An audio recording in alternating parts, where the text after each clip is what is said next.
Here's what I would do if I was in charge of the New Zealand car yard marketing team. Okay, so we've mostly all seen the New Zealand cheap cars TikTok account now. If you haven't, you've probably been living under a rock, but it was really cool.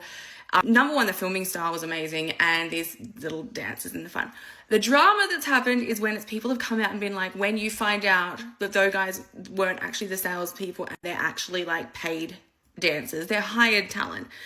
I have thoughts about this. I'm in marketing and we need to talk about it. So number one, that's what companies do. If you're running an advertisement for a tourism campaign or something like that, you're not normally getting the people involved in the actual tourism business to be the actors and the voice actors and that type of stuff in the content. You are bringing in talent, you are hiring people for the day, you're organizing the shoot and that type of stuff.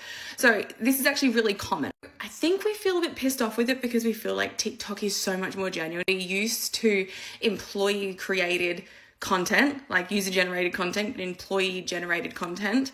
So when we see an account like this, we think, oh my God, those car sales guys are like fucking amazing dancers, right? How weird. There's 3 of them at this same business who are all amazing dancers.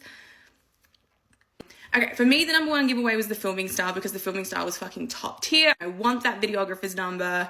They are amazing. So that was kind of the dead giveaway for me. Watching it, they might not be actual car salesmen. But I'm digressing from the point. I think people were pissed off a little bit about it because they were like, they felt a little bit duped.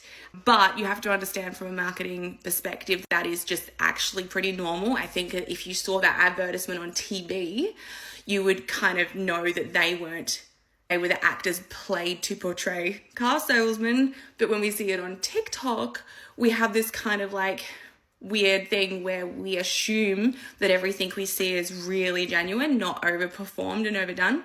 That's anyway the thoughts on that. And I think why people are a little bit triggered about it. It's still an amazing campaign. It's so fun. I loved it. I want to duplicate it for my husband's business, like all of the mechanics at the workshop dance, but they don't want to. So boring, so not fun. Anyway, if I was in charge of their marketing team now, it came out that people are like, oh my God, we can't believe they're not the actual cast salesmen. Here is what I would do.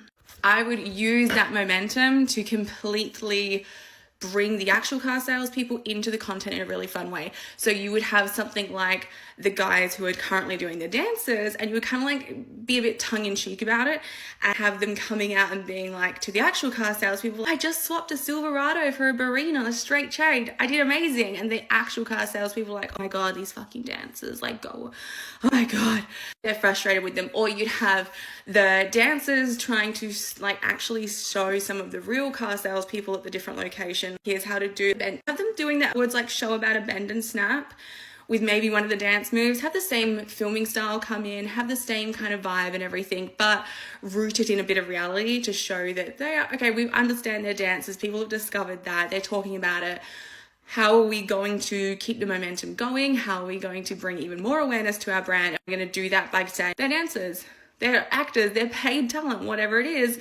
But here we are trying to show the car sales like staff how to do a dance and how to react and what's the trend on TikTok, why it's important, and have them play along with it, and then have the dancing guys like they're messing it up, because I think that would be way more funny, trying to sell cars and not knowing what they're doing, and the actual car sales experts there going like, oh my God, this is the reason you dance, you don't sell cars.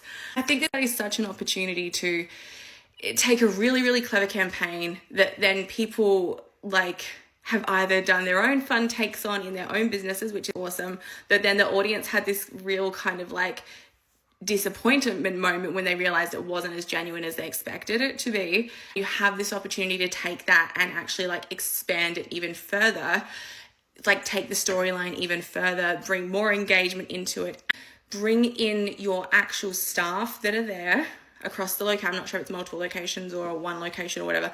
Bring the actual staff in a way that they're probably going to feel a lot more comfortable with it. So they're dancing and dropping and stuff like that, but they're going to be involved and seen and shown and build that trust and visibility as well. So that's what I would do if I was running that campaign. And I think it's a really awesome campaign as it is, but I was kind of thinking about this. My husband asked me about it because he knows my marketing brain never turns off. He's like, what would you do? And I was like, oh, baby, it's already all planned out in my head. This is exactly what I would do.